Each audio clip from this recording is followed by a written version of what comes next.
first thing you can do is look yourself in the mirror and say, have I been unclear or have I gotten in the way? That's step A. Mm-hmm. Step B is then see what is it that they're missing or what is it that's holding them back from succeeding. Is it something that coaching can work? Is it something that if they were open to learn and to accept, they can grow into position? Or is it just going against their grain? The last thing we want is an employee to get up in the morning and, I have to go to work today.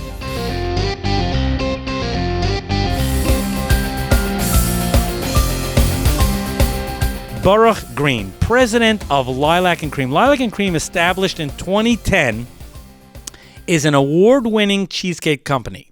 Their products range from a wide variety of cheesecakes to small desserts, and of course, corporate gifting. All types of corporate gifts. Of course, we're going to hear from Baruch on the range of corporate gifts that he specializes in. They, of course, offer shipping nationwide, and all their products are kosher certified. And with the holiday season around the corner, what greater way, what more important subject is there to give thought to our clients, to our employees that deserve recognition and the power of corporate gifting. On tonight's show, we'll also discuss the secrets to building and maintaining a successful sales team, hiring the right staff, and what about a president versus a CEO, the critical differences in running a company. With that intro, Baruch Green from Lilac and Creme. It's not just because it rhymes, but it has a great rhyme. Baruch, it's great to have you on 710 WOR. Thank you very much for having me. It's a pleasure to be here. Well, let's first go down memory lane. You're running this major company. How did it all get started? What's the backstory? The backstory. It all started as a many stories you hear about Hashem. This one is a good one. It started in our kitchen. My wife had this mean cheesecake that she made. She made it at home. She made it for family occasions. On occasion sent it to friends, etc.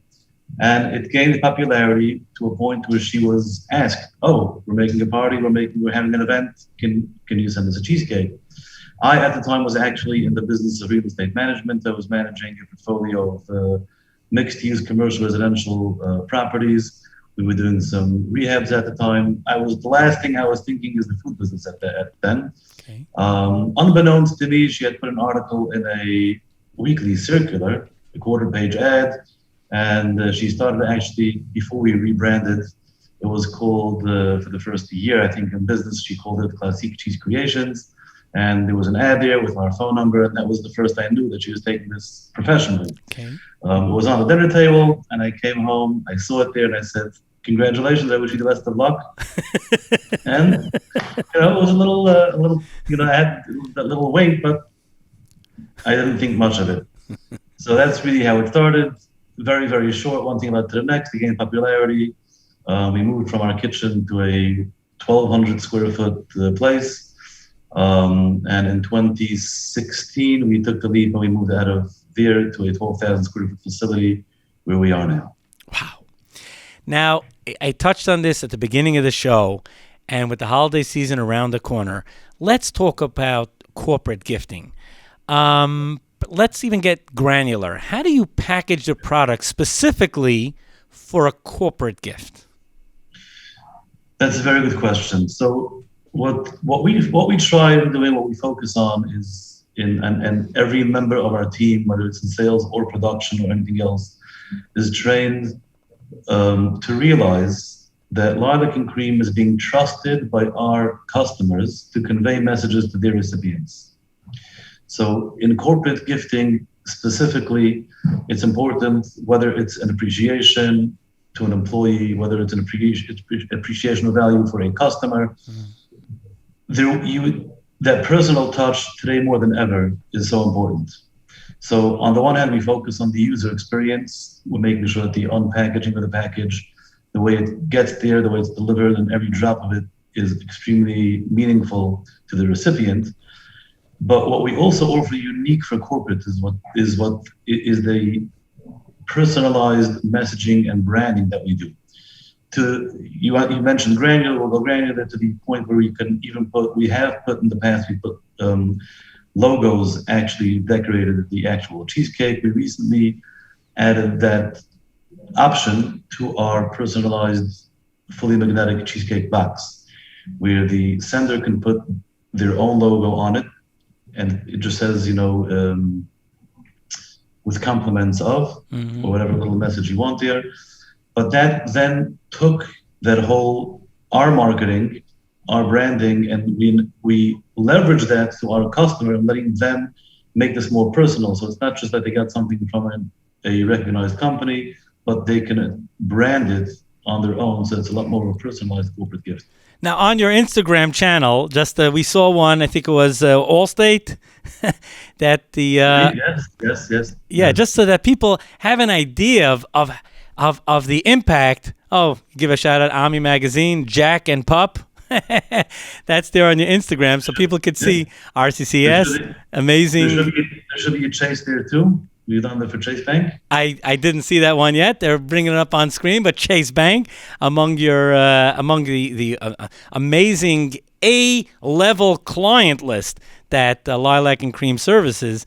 Perhaps you could even share whether it's a gift that was received by an employee from a company or through the corporate channels, any stories that get back to you. And by the way, I'd imagine that even if a story gets back to you, it represents 1,000 stories that never get back to you. Maybe you could share a story that got back to you.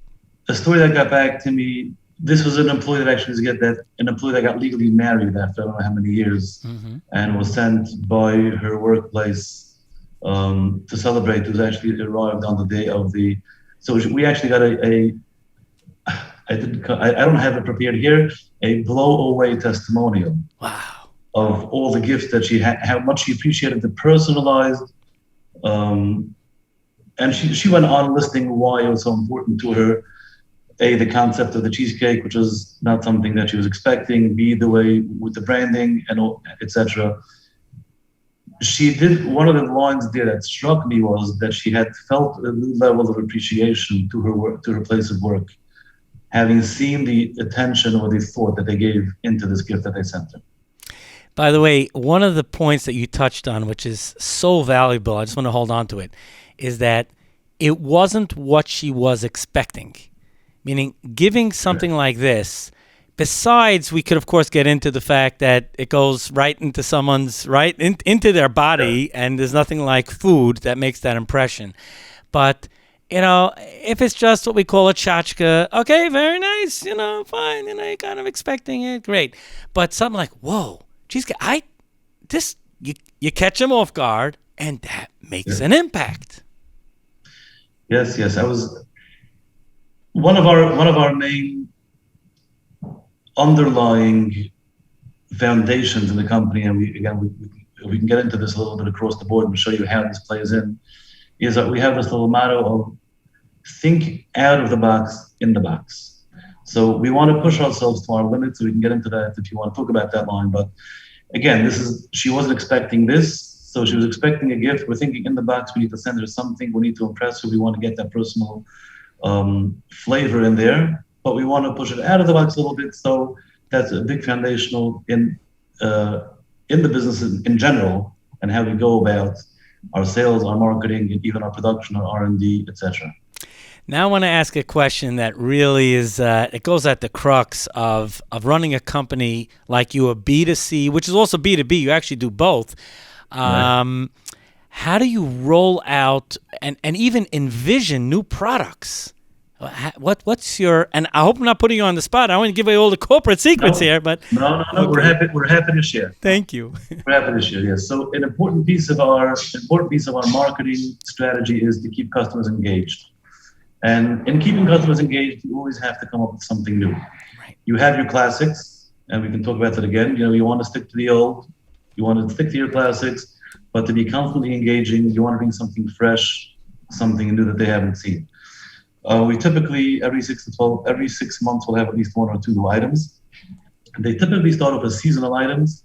We have an R&D team. We have talented people working on flavor profile, aesthetics as well as decoration, etc., making sure that it fits well with our shipping procedures that we have to live up to. A lot of time and energy goes into developing a new product. It goes to our R&D department. Typically, again, we try doing seasonal. Like now for our Thanksgiving, for this holiday season, we're going to be rolling out our new pumpkin spice cheesecake, which is, if I may say so myself, out of this world. And we also have a chocolate mint cheesecake. Those are both winter flavors, comfort food. They blend very, very well with the cheesecake concept. So that's basically the process. Now, of course, when I mentioned that the holiday season is around the corner, it's an ideal time, but you do this throughout the year because a company always has to be mindful of saying thank you to their clients and, of course, to their employees. Before we go to a commercial break, Baruch, how can people find out more information and to actually go ahead and order? What's the website? You can see all about us. We have a great website. It's lilacandcreme.com. Lilac and Creme. Remember that cream is spelled as in creme. It's lilac, Lilac. The word and spelled out A-N-D. Creme, CREME.com. You can contact us through there. Our products are there. We should have a corporate brochure there as well. By the way, just before we go to the break, in general, what's the turnaround time? Let's say a company goes on and orders on a Monday. When does it go out? How quickly can their clients receive this amazing gift? So our basic stock items, which is anything that's not personalized, is typically in stock. So if the order is placed by 2:30 p.m. on Monday, it'll go out Monday evening to be delivered Tuesday, or you can pick a date. But you can have it as soon as next day, as long as it's between Monday and Thursday. You guys move fast. Yes, any orders on Friday will be delivered on Monday for Tuesday receiving. My guest is none other than Baruch Green, president of Lilac and Creme. And one of the primary reasons why we're having this conversation now is that we are approaching the holiday season, and corporate gifting is on the top of mind, certainly of the executive management at every company out there. And if it's not, it should be, because really they're two really independent channels where corporate gifting plays such a role, and that is, of course, showing a thankfulness to the clients that have patronized your business, and of course for companies to show their appreciation to their staff. It builds corporate morale, corporate culture, that the company really cares and gives a hoot about the staff that shows up and actually is the whole reason why a company could be successful, because of their staff. And we're going to get into some additional details on that in a bit. But before the break, we asked Baruch about how, kind of what's the time frame between ordering and a client receiving it, because we're talking about a corporate gift that's a cheesecake. So Baruch, I hope, I'm sure you get this question all the time. You had mentioned if someone goes to the website and puts in the order before 2:30, the package goes out that day. Great, but even so, we're dealing with a cheesecake. Cheesecake is delicate. It's delicious. It's yummy. It's also has to be refrigerated. How do you because let's face it, you on the line, people are, when they receive it, it's got to taste good. It's got to taste good. It's got to taste good. It's got to look good, and it's perishable. It's a cheesecake. Yeah. So that is a great question. So the question is, how do we do that? How do we guarantee that? So typically we always ship UPS next day air, or FedEx orders next day air, meaning it leaves our facility no earlier typically than 6 p.m. to be delivered by the next morning. It ships frozen. We ship them in coolers with ice packs, etc. We will be on top of our shipments, meaning we usually track every package to make sure that it's being delivered in time.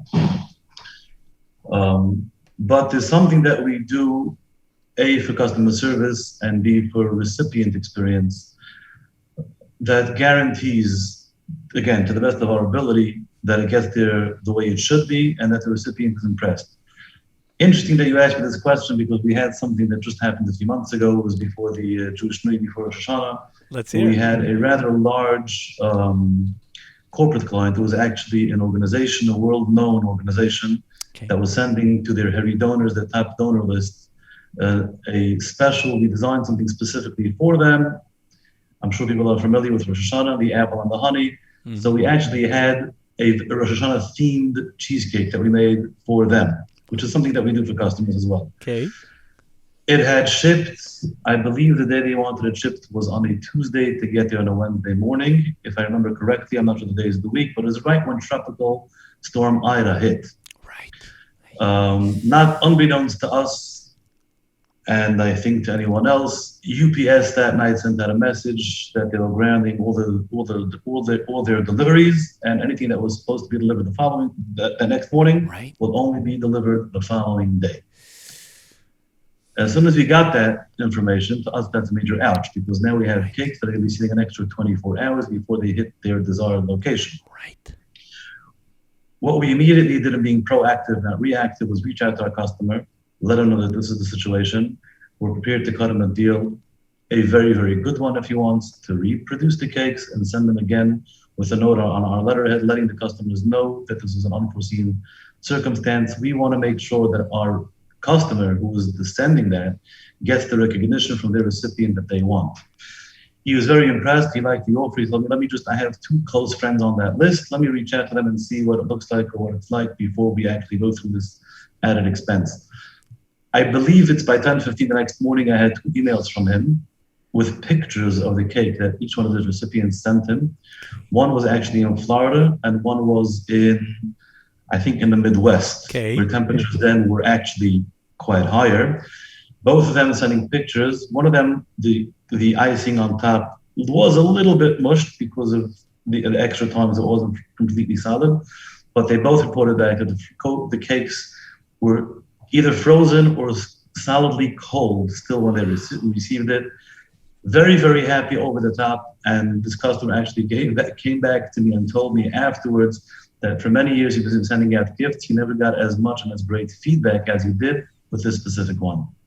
I hope that answers everyone's question. Wow. So that means that in general, there's incredible attention to detail, that it goes out right away and it's received the next morning. However, even though we don't intentionally do it this way, but it could last for 2 days, and you've tried it by accident, but it turned out to be just fine. I'll correct you. We didn't try that by accident. It actually goes into our R&D before we finalize an item, and that's part of our shipping process, is to make sure. We don't control UPS, we don't control the weather, we don't control FedEx, we don't control DHL. We'd like to, but we don't yet. But we need to be prepared for the circumstance that may arise that doesn't work exactly with us. Incredible. Now, at the beginning of the show, when you discussed going down memory lane, and when your wife, let you know, or you saw through the newspaper that, hey, there's a new business going on in your kitchen, all right, you were the first salesperson for the company. Now, of course, Baruch Hashem, you have thank God you have an incredible team, including a sales team. What would you say is the strongest strategy overall for a salesperson to be mindful of when they're going to close a sale? Okay, there are a few points that I would mention. Number one, which I think is true in sales and anything that anyone will ever sell, and I think it's important information, is to understand your customer. Understanding the customer means know what it is that they need, know what it is that you can bring to them as a service or as a necessity or as a help or as an extra, but know which one of those categories you fall into to present the sale properly. Number two, I would say, is focus. The way we have our team set up is that each one has their focus of clientele base that they will go after. Whether it's industry, some are industry-based, most of them are industry-based, how we group them together. And the reason for that is the same for the salesperson to focus on that specific industry and understand the industry and know how he can be of help to that specific industry and what it is he's bringing them that they don't know they can use or that they need. So, again, really understanding the customer. It sounds like cliche, but it's like so important and so yeah. And unfortunately, they're a salesperson wants to kind of go in for the kill, right? They just want to make the sale. and they so frequently just overlook, like, why will the person on the other end of the line be interested? Exactly. It has to be about them. It's not about you. Yep, exactly. It's about the customer. Now, Baruch, why do you feel it's critical for a salesperson to focus on one, you mentioned this, to focus on one industry and kind of stay in that lane, go hard, as opposed to, reaching out to many, which I would say, being all over the place. Why? Exactly. Why is it so important? Again, in understanding your customer, it's very. I'll give you an example. Let's just take two totally unrelated industries. If a healthcare facility will decide to send gifts to their employees, doctors, nurses, etc., physical therapists, who put themselves out on a daily basis, there's one message and one understanding of how or why that company should do that, versus an executive running a hedge fund who's sending to his top clients. The need, understanding, and the way that needs to be approached, they have one common denominator that is true, but understanding how they look at things, understanding what message they want to give, how they want to give that message. There's so many pieces of that are so important. Understanding, immersing yourself in the industry or in your line of focus, getting to really understand it and know it, delivers a much higher success rate naturally, because you know who you're talking to and you can understand where they're coming from. Yeah, so important. I know that so many companies out there try to stretch the sales team thin and send them after different industries, but at the end of the day, if they're going to be extremely you can have an athlete that either his specialty becomes baseball or hockey or football, whatever it is, but he is fundamentally an athlete. You might say, hey, you know what, let him just play all three sports. But no. Correct. Let him become... Know what you're doing and do it well. Now, just a question about feedback. How important is it to constantly get real-world feedback from your sales team on the front lines? Again, it's extremely important. And I tell every member of my sales team this goes into their training. And this is very, very, very important, because to hone your skill, to get better at what you get, not just as a salesman, but as a company, we need to really understand our customers. And what I tell our sales team is it's at least equally important, if not more important, to understand why a customer did not buy than to know why they did buy. In sales, we know that every no is eventually a yes. But for that to happen, you need to understand it, which is why I stress the understanding of the customer, knowing the industry, and constantly monitoring, getting feedback from the boots on the ground. How did your day go? How did the conversations go? Where did you get stuck? Where do you think we can be of assistance? That helps us in our marketing messages. It helps us in our R&D. It'll help us naturally in our sales. Baruch, something you slipped in there is really fantastic. And it reminds me, one of the guests that we've had on a number of times on the program is Beth Comstock. She was a CMO at General Electric. And one of the lines that she said was, no is not yet. No, because you said no and eventually a yes. No is not yet. Doesn't mean no forever. No is not yet. Great. I'm sorry. But stress the importance of how that no is a not yet or becomes a yes. Understanding why the no was a no. An excellent point. Excellent. And you could learn more from that than even the yes. Because why is there a no? Is that they don't fully understand the value. Is it, and again, you can run down a whole list of issues, potential pushback. Before we go to a commercial break, Baruch, again, the holiday season is around the corner. Even though this is a great gift throughout the year, how the companies out there listening, whether it's for their employees, whether it's for their clients, how could they get information and actually place an order? Again, best and easiest is our website, lilacandcreme.com, lilacandcreme.com. It's Creme is CREME. Go visit our website, communicate with us. We're at your service. Yep, you're tuned to Mind Your Business here on 710 WOR, airing throughout the metro New York, New Jersey, Connecticut area. In fact, we've had people say, hey, I picked you up in Baltimore, or I picked you up in Western Pennsylvania. That's great. And, of course, we're throughout the world on iHeartRadio. My guest this evening is Baruch Green. He is the president of Lilac and Creme, and we're talking about corporate gifting and B2C, B2B, corporate culture. But, Baruch, just a question that's going to be on some people's minds. You create delicious cheesecakes, okay? Of course, you created corporate gifts, and people can order 10 at a time, 1,000 at a time, obviously, okay? But what about the one-off orders? You know, someone's like, wow, that's delicious. Do you offer that? Most definitely. You do? Definitely. Okay. Yes. We sell to customers all the time. Anyone, please go check out our website. Right, lilacandcreme.com. Indulge, treat yourself and your loved ones with the indulgence of a good cheesecake. Now, before the break, in one of the previous segments, you discussed a great story about a major client that had sent out an order and how everything worked out to such an amazing degree. Perhaps you also have a story about someone who maybe some other circumstance, maybe they over-purchased for an event or some other circumstance that there was a great learning experience through that order. Yes, this was a good question. Yitzchok, I appreciate that. This is actually a good learning experience for our salespeople and on the customer end. As I told you, it's important to understand the customer. Now, it's important to understand the customer. We spoke about corporate.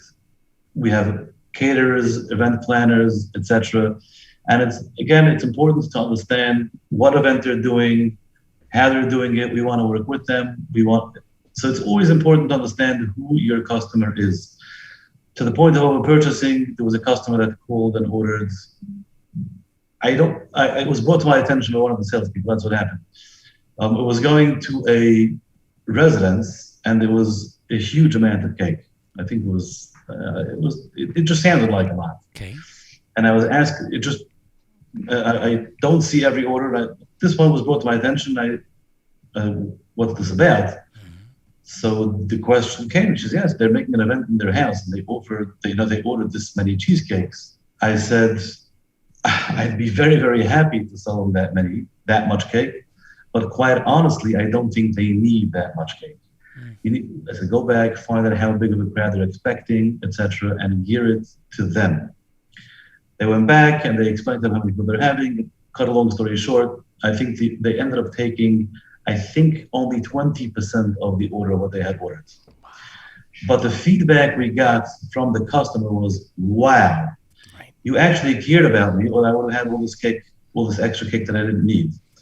To the salespeople, it was a learning experience that they actually just gained themselves a loyal customer who's definitely going to repeat that story. So although, yes, we did lose revenue on the sale, but we gained at least a customer, a long-term customer, and probably many more customers.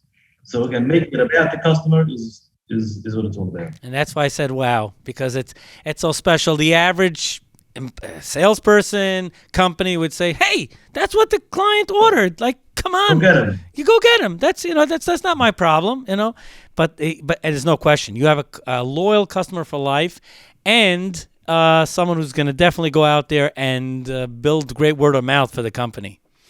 Now, if I may say, in today's day and age, if I interject this already, we spoke about this. You touched a little bit on it on the corporate gifting as well. But specifically post-pandemic, we're so much, even our interview now is being done over Zoom. Mm-hmm. We're so much of people interacting is not the way it used to be. I think there's a much bigger need and much bigger necessity to express and to get personal, to show care, whether it's to a customer or to an employee or to a client. Right. We don't have the advantage so much of that handshake where it's twinkle on the eye and facial expression that we can give each other. Right. It's so much more important to invest or to make up for that, so to speak. Now, Baruch, Lilac and Creme is running a major company with a wide variety of staff on many different levels. Perhaps you could share, and I hope I'm not asking you for corporate secrets here, but how do you spot the right employee for the team? That is a great question. So thank you very much for putting me on the spot. And if there's anything I can share with society on this, I'll be more than happy to. Thank you. My gut tells me that this is probably a question that anyone in any HR position grapples with. Yes. How do you have a position, you have an open position, you need to hire, and we need to make sure we get the right person. How do we know we have the right person? I wish I can tell you that there's an exact recipe for success. Follow step A, B, and C, and you'll have winners all the time. I wish I could. I can't. We can give you some experience and some tips. Work ethic is extremely important. Skill is extremely important. And getting the company culture, the person to understand what the company is, what the position is, and what the result of the position is key. In an interview, you ask the tough questions. You see how they respond to the questions that are important for that position. And after 2 or 3 interviews, you get a feel of who that person may be. And most important is again, make sure you know the skill set necessary for that position. Ask the questions to which you should get answers that you would want that position result to be. And that typically delivers an answer that if you interview the right person. Now, Baruch, how important is experience in terms of interviewing, in terms of a potential candidate? Okay, so I'll go back to my out-of-the-box theory. Okay. This might be a little bit unconventional. Personally, my experience has shown me that skill, in a way, is more important than experience. And I call experience a double-edged sword. And I tell this to my executive team. Experience has the advantage of experience, and it has the disadvantage of experience. Meaning, you hire someone that has the skill set that you need to this position. Although they might lack the experience, they'll get the experience pretty fast, and you get to mold them or to train them in the way with your company vision and the way you want your company to grow, and the way what you need for your company. Versus the added advantage of someone who's been doing this for 15 and 20 years, has great experience, but are somewhat stuck in their ways and hard to change. Now, again, it's a very fine balance. There are positions that I have specifically looked to hire with experience. Mm-hmm. In scaling, that's definitely very important. You want someone who knows what it looks like at the point where you're trying to get to scale there. So there are key positions where experience would override, but in more instances than not, I think that skill set, good work ethic, great personality, and understanding the company vision will override the advantage of experience. Now, Baruch, you're being very gracious here in sharing this type of information. If I could just push the envelope a little bit more, do you have any tips on either the evaluation techniques or methods that are out there? Do you have any opinions on that? There are many methods and techniques out there. There's all types of employee assessments, some better than others. I've had some good experience with some of them. One of them specific that we use. But more important than that, I find that a job description is extremely important in the employee really knowing what it is that they need to do. More important than that is having a position result, meaning what's the result of this position? What, at the end of the day, what does that person have to really accomplish? The manager understanding that can then pose questions that'll give them, it's not very hard to do, because if you have the job description, I know we're a little bit theoretical now, a little abstract, right. But across the board, across the gamut, if you can break this down into the specific position you're looking to hire for, and you have the result of that position clear, it should not be very hard to come up with the right questions for you to easily tell if the interviewee is the right person for that position. That's pretty much, that's how I would... Baruch, before we go to a commercial break, how can people find out more about your amazing corporate gifts? That, of course, people should realize, again, we're talking about cheesecake, and you can order it, as he said, on a business day, Monday through Thursday. You order it before 2:30, and the client has it the next day. How you pull out that speed, I don't know, but... I should, disclaimer, that's only not on anything personalized, has a longer turnaround time, because we need to create it actually. Okay. Yes. But visit our website, lilacandcreme.com, lilacandcreme.com. Again, that's LILACANDCREME.com. Visit our website, check out our products, see our corporate brochure, and get in touch. By the way, in case you just tuned in late, No worries, by Tuesday morning, this entire episode will be up on all the popular podcasting channels. We have a great listenership on Spotify. Of course, we're on Google Play and Apple Podcasts, etc. Also, the YouTube episode will go up. I don't have the exact date yet, but if you subscribe to our channel, 710 WOR Mind Your Business on YouTube, then you will automatically be notified when this goes live. Baruch, we were talking before about hiring basically the right employees for the that you need to fill a spot on your team.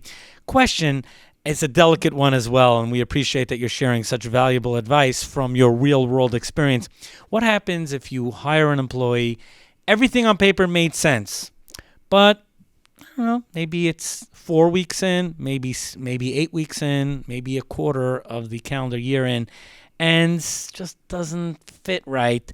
Do you pull the plug? Do you give it another try? Do you give better guidance? What's your take on that? It's a delicate one. It's a delicate one, and I'm sure it's every manager's nightmare, because no one appreciates letting a person go. Yeah, correct. It's always a very difficult decision to make. It's not something we take lightly, and we want to make sure that we explore every avenue before we have to make such an uncomfortable decision. Again, I can share my own experience. I had an employee that interviewed phenomenally. We had the job description. She did great. She was smart. She was talented. I was convinced I had my dream employee. No more than 3 weeks in, or let's give it even 4 weeks, it's just not happening. This is exactly to your question. The approach here needs to be, and this is what I said about the common denominator that goes into whether it's sales or production or HR. It's one word called, it's understanding. And what baffled me was she interviewed so well. Why is she not? Right. What is it that's missing? She made such a great impression. Like, what happened? So two things to keep in mind. One thing to think about is, a good percent of the time, it's a reflection on the manager, not on the employee. And that means look at yourself. Am I being clear in my expectation? Have I made the job description as clear as possible? A. B. Am I giving them the tools they need to succeed and then getting out of the way? Micromanaging, double checking, or getting in the way in a billion different ways can be a major setback to an employee. So the first thing you can do is look yourself in the mirror and say, have I been unclear or have I gotten in the way? That's step A. Mm-hmm. Step B is then see what is it that they're missing, or what is it that's holding them back from succeeding? Is it something that coaching can work? Is it something that if they were open to learn and to accept, they can grow into position? Or is it just going against their grain? The last thing we want is an employee to get up in the morning and, I have to go to work today. Nobody wants that. Everybody wants employees to come in happy, looking forward, and enjoying their job. Right. Having exhausted all those three options, if you think you've checked off all three, you looked into yourself, you're not getting in the way, you're clear about what you want, and you don't think, or you're convinced that coaching will not really work, then it's probably a sign that they're not fit for the job. Before I let go, I would like to think if this, which we've done in the past, is maybe a reshuffle. See if this employee's skill can help another department, and see if you can maybe switch descriptions, because if you have someone that interviewed that well and they're really talented, you don't want to let them go. See if there's something else that you can, right. If a little bit of a shuffle could make that change, and we've had success in that area as well. Wow, fascinating. And now, now I want to take that similar concept and just move it over to the sales department. I imagine that in order for a sales team to be successful, they have to have a great infrastructure in place, training, process. Perhaps you can explain that as it applies to a sales team. Okay, so the same process has to be, anything that we just discussed about employee in general is across the board. Mm-hmm. The infrastructure that you have to have for your sales team, and I think some businesses that scale overlook this, is the in-house infrastructure to back the sales team. We all know that, everyone says sales is the lifeblood of every business. Right. And that's true. You can have the best product, and you can have the best executive team. You can have the best R&D people. You can have the best people in finance. You can have a team put together. But if you don't have that sale, nothing's happening, which we all know. Right. But the inverse is also true. If you have a great sales team and they're selling you out of capacity, and you can't fill what they have sold, that is a recipe for disaster. So scaling companies need to know that as good as their sales team is, they need to have the backbone. They need to be able to produce or sell, whether it's a service or a product, whatever it is that they're doing. You need to be prepared. You're driving your sales team out there. You want it to go succeed. You need to have the plan in place that if they succeed beyond your wildest dreams, that you will be able to service what they have sold. Yep. So true. I mean, of course, every company dreams of scaling and should be ambitious and should try to hit targets beyond their capacity. But at the end of the day, they have to make sure that they're never going to let the customer down. Correct. I always say nothing worse than good marketing and not delivering. It's true. That's true. I hope you've been so gracious in terms of sharing key executive decisions. I'm going to ask a couple of additional questions that have to do with the executive role, and you seem to be quite willing, so I'm going to push my luck here. I'm willing. My philosophy is live and not live, and I love to share. And if there's anything that I've learned from my experience that I can share with society and help people, that's what I'm here for. Very special. Very special. Thank you. And I thank you for the opportunity. No, this is very special. Very special. President, CEO, they're both in the C-suite.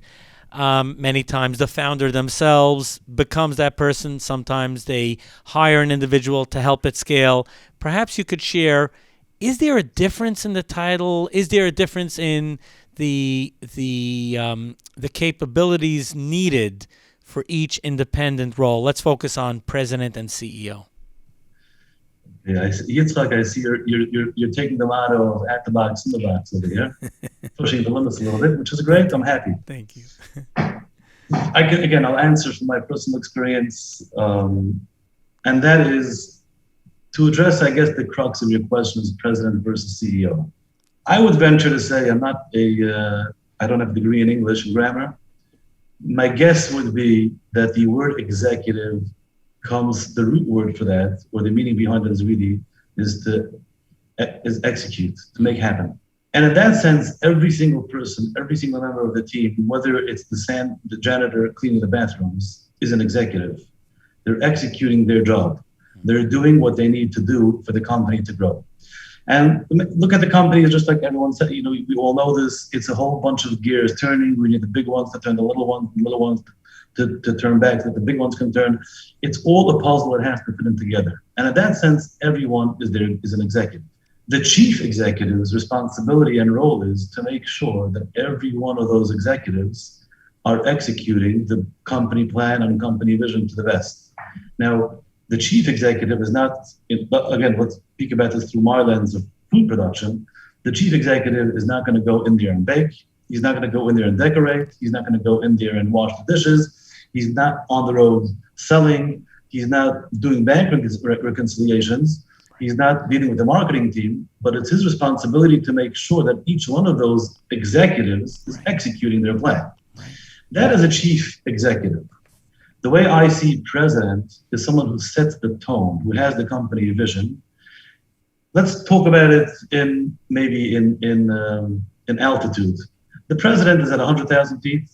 The chief executive is at 20,000 feet or 10,000 feet. And then you have the guys down in the weeds doing the actual work. So you're saying the president actually is the way you're framing it is a more critical role. Maybe that's not fair to say, because obviously the executive has to make sure that every executive and every individual, of course, within the company is doing it. But the president, in terms of the response, here's how I would frame it: the responsibility for maintaining a vision and maintaining true conformity to the mission, vision, and purpose. That's really the president's role. Correct. Wow. And then he has his chief executive officer, There's chief financial officer, there's chief marketing officer, and then anyone under them doing what they need to. And this may be an important piece to mention here also, if I may. Yeah. In that understanding that role well, the typical, and this is something that I've spoken to. Again, I'm saying this from experience, and I've spoken to other people, other executives that were enlightened, which surprised me. We're used to seeing an organizational chart with the president and CEO on top, and then you have your branches out for your different executives, C-suite positions, managers, employees down there. And the world at large is used to seeing the CEO or president on top, and everyone as serving them to make sure that everything happens. I would like to, and it's something I read, I can't remember, I read this a few years ago, and it was enlightening to me. I cannot remember the book. Maybe if I get back to you, you can put it up. Okay. Where you take that organizational chart and just turn it upside down, where everything now is on the CEO's shoulders, on the president's shoulders. And that is, again, understanding that the responsibility of the chief executive is to make sure that all those executives are doing their position, and the buck stops there. Understanding that will really help, again, going back to your questions about how do you know you have the right talent? What do you do with somebody that didn't do a good job? If the manager, C-suite position, executive understands that it's their role to give their people what they need and get out of the way, then the more successful they'll be as an executive. And that's something that the president has to make sure is focused, consistent along every branch of the company. Now, Baruch, just before I let you go, ever in a minute left, you touched on this earlier, the importance about innovation, but yet maintaining and being true to your brand. And most people think introducing change and company rebrand is the way to go. Is that, I mean, obviously innovation is key, but I've heard you also, you discussed the idea about, it's important to keep things as is. Can you explain that? Correct. So keeping things as, everything has truth. And yes, we spoke about keeping customers engaged. Change is always, we always natural. That's just how we're all wired and created. Something new is always exciting. Right. You need to keep customers engaged. You need to keep the company engaged. You need to keep the company relevant. You can't ignore the fact, you can never look away from the fact that times are changing constantly, and you need to keep in sync so that you're remaining relevant. Yet at the same time, just like we know that if you don't have a goal, you'll never get there. You can be the best sportsman, but if you don't know where the goal is, you'll never strike. Right. But the goal is always in the field. So even it's important to keep your framework. People say shoot for the stars or the sky is the limit. That's great. The sky is the limit as long as it's in your frame. So that's the push out of the box, get in the box. Stay true. The as is has to be stay true to your vision, stay true to your purpose, stay true to your goal. The means to get there should definitely be out of the box. The means to get there, the sky is the limit, but then you'll make sure that as you innovate and as you change with the times, you're still staying to your true principles to guide you. Baruch, before I let you go, tonight's show brought to you by Lilac and Creme. How can people find out more information and to place their order? It's lilacandcreme.com, Lilac and Creme, Lilac and AND, Creme, CREME.com. Visit our website. Check us out. We'll be happy to serve you always. Thank you for watching, and make sure to subscribe to this channel and be notified every single time a new video goes live. Don't miss out on any of the weekly interviews that I have with top business leaders, sometimes Fortune 500 executives. Hit subscribe and turn on notifications.